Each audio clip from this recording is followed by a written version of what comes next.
Éon Arquiano, primeiras formas de vida. Hoje falaremos do éon que precede o Adiano, o éon Arquiano. Ele é dividido em 4 eras: o Eoarquiano, o Paleoarquiano, o Mesoarquiano e o Neoarquiano.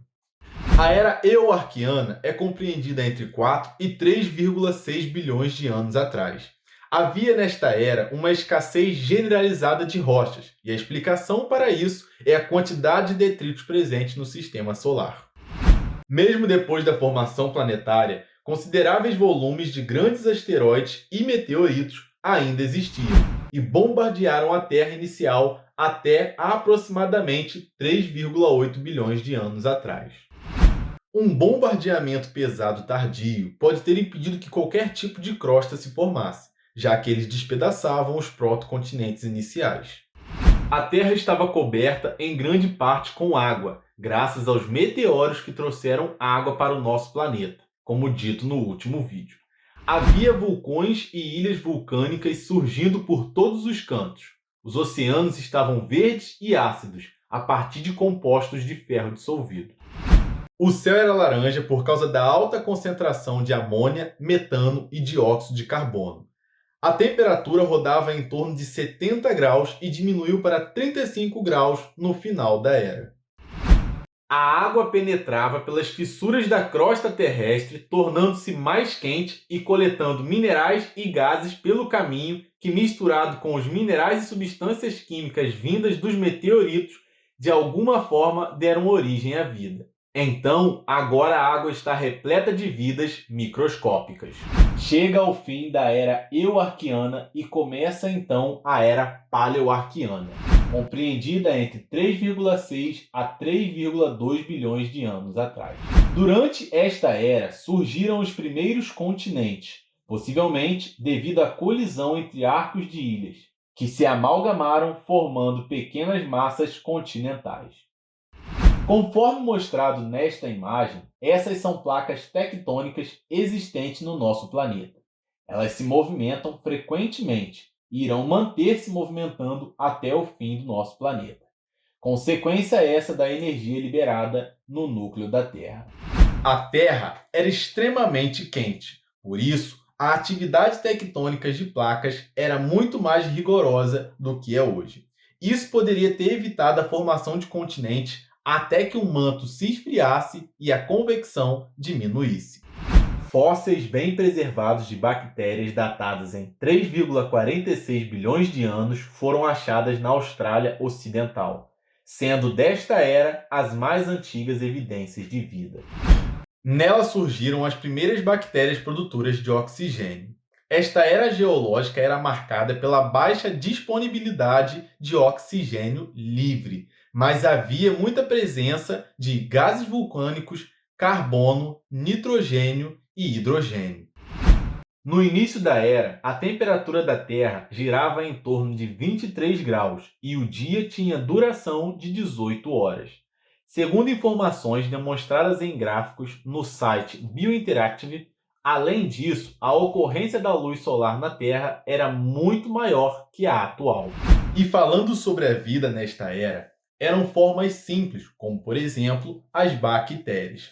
Existem pouquíssimos fósseis que revelam dados sobre a era paleoarquiana.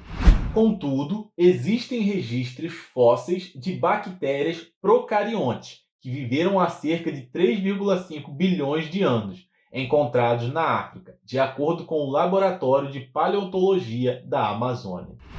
Os poucos registros foram de organismos unicelulares. Além de tudo, datam desta época também estruturas denominadas estromatólitos. E este é um fato muito curioso, pois consiste na formação da piscina Struley. Nesse momento, se deu a formação dos estromatólitos em um depósito geológico na Austrália Ocidental. Por conta da ausência ou baixa concentração de oxigênio na atmosfera, essas estruturas se formaram por criaturas que utilizam energia oriunda do enxofre reduzido. A era paleoarquiana destaca-se pelo surgimento das massas continentais. Contudo, estas eram placas muito pequenas, quentes, delgadas e eram rapidamente recicladas pelo manto. Posteriormente, essas placas deram origem ao primeiro supercontinente da Terra, o Val-Bara. Sua formação possivelmente tenha sido iniciado há cerca de 3,6 bilhões de anos. O nome que deu origem ao supercontinente é baseado no cráton sul-africano, Cap Val, e em outro cráton, esse localizado na Austrália, o Pilbara. A associação desses dois crátons se dá por causa das sequências estruturais, permitindo-nos então concluir que em algum momento eles estiveram juntos. Quanto à movimentação das placas tectônicas no Paleoarquiano, não existe um consenso. Alguns especialistas dizem que já havia movimentação e outros sustentam a ausência dela. Embora essa era não tenha grandes acontecimentos, devemos sempre lembrar que foi neste período que surgiram as primeiras formas de vida e as primeiras configurações continentais. Daremos início agora à Era Mesoarquiana. Ela teve duração entre 3,2 a 2,8 bilhões de anos atrás. No final dessa era, teve-se início a separação do supercontinente Val-Bara, além de que fósseis encontrados na Austrália indicam que os estromatólitos proliferavam na Terra nessa era, onde cianobactérias passaram a realizar fotossíntese.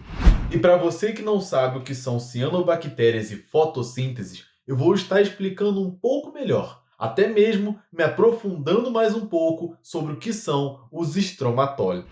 Os estromatólitos são rochas biosedimentares laminadas, formadas por atividades microbianas em ambientes aquáticos. As cianobactérias são um grupo de bactérias que obtém energia por fotossíntese. E a fotossíntese é um período físico-químico a nível celular realizado pelos seres vivos clorofilados, que utilizam dióxido de carbono e água para obter glicose, através da energia da luz solar, além de liberarem oxigênio. Essas formas de vida tiveram um papel fundamental na transformação do nosso planeta, que foi denominada Catástrofe do Oxigênio, pois ocasionou progressivamente um aumento nos níveis de oxigênio da atmosfera, alterando as condições de vida. Como os principais organismos neste período eram anaeróbios, o oxigênio tóxico e corrosivo, que pra gente é maravilhoso, exterminou a maior parte dos seres vivos. Bom, este é o fim da Era Mesoarquiana e o início da última era dos éons arquianos, a Era Neoarquiana. Ela é compreendida entre 2,8 a 2,5 bilhões de anos atrás. Nela, a atividade tectônica de placas é bastante similar ao da Terra moderna. Há evidências de bacias sedimentares bem preservadas, como também de arcos vulcânicos, rachaduras intracontinentais, colisões entre continentes e eventos orogênicos de âmbito global bem disseminados, sugerindo a formação e destruição de um e talvez vários supercontinentes. Durante o Éon Arquiano, havia aproximadamente 20 áreas cratônicas, entre elas o escudo báltico, atual Europa, partes da América do Norte e da China, e no Brasil o cráton amazônico e o cráton de São Francisco, com idade aproximadas de 3,4 bilhões de anos. No final do Éon Arquiano, diversos crátons encontravam-se estabilizados, e a maioria deles aglutinados em um supercontinente identificado de Kenorlândia. A água na forma líquida era predominante e bacias oceânicas profundas deram origem às formações de ferros bandados, depósitos de chert, sedimentos químicos e basaltos na forma de pilau-lavas, ou seja, lavas em formas de almofadas ou travesseiros. Uma formação muito importante desta era são os bifes. E calma, não são aqueles bifes que a gente come no almoço e no jantar, não. Na verdade, esta é uma sigla para Formação Ferrífera Bandada. Elas são rochas oriundas da acumulação de ferro precipitado presente na água dos oceanos e mares. O ferro é oxidado ao entrar em contato com o oxigênio produzido por organismos fotossintetizantes. E serão a partir delas que o ser humano vai conseguir criar grandes edifícios. Outro fato bem importante é a herança que essa era deixou para o Brasil. E se você está curioso para saber mais sobre isso, deixe aqui no comentário alguns pedidos para que eu possa fazer um vídeo completo sobre esta informação. Chegamos ao fim do Éon Arquiano, então não percam a próxima etapa da evolução do mundo, o Éon Proterozoico. Até mais!